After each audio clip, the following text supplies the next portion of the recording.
Alors évidemment, quand on parle de procrastination et de productivité, on sait que les distractions jouent un rôle fondamental.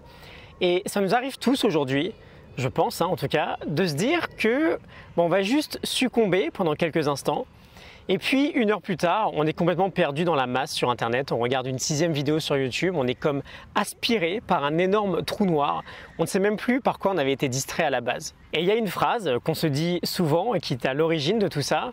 Il va falloir impérativement la contrôler si on veut moins procrastiner. C'est notre sujet du jour aujourd'hui.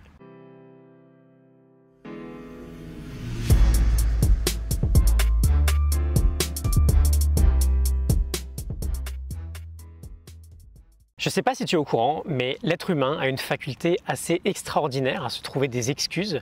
Il y a plusieurs études qui montrent que n'importe quelle raison parfois arrive à nous convaincre.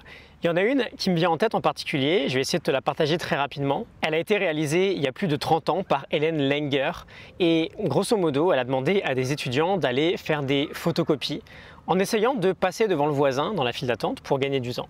Elle a pris 3 groupes différents.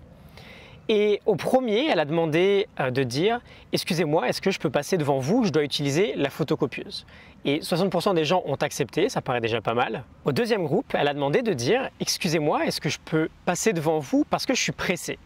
Et là, 94% des gens ont accepté. Ils ont donné une raison qui paraît valable. Et au troisième groupe, elle leur a demandé de dire « Excusez-moi, est-ce que je peux passer devant vous parce que je dois utiliser la photocopieuse ?»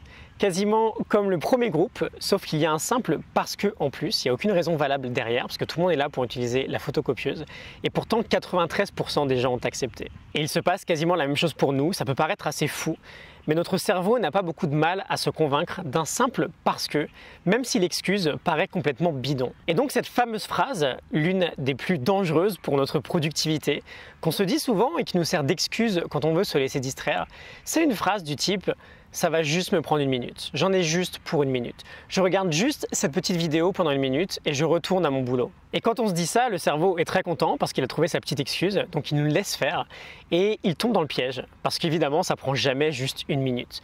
Et parfois on pense bien faire, on a une petite recherche à faire sur Wikipédia, quand je sais pas, on fait un devoir par exemple.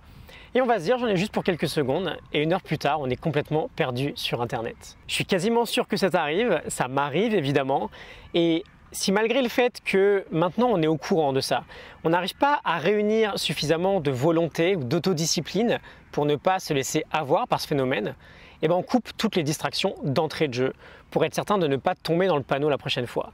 On coupe tout et on passe en mode deep work. Voilà, c'était l'idée du jour. Elle nous vient d'un des grands gourous de la procrastination, Timothy Pychyl. On reparlera de lui évidemment.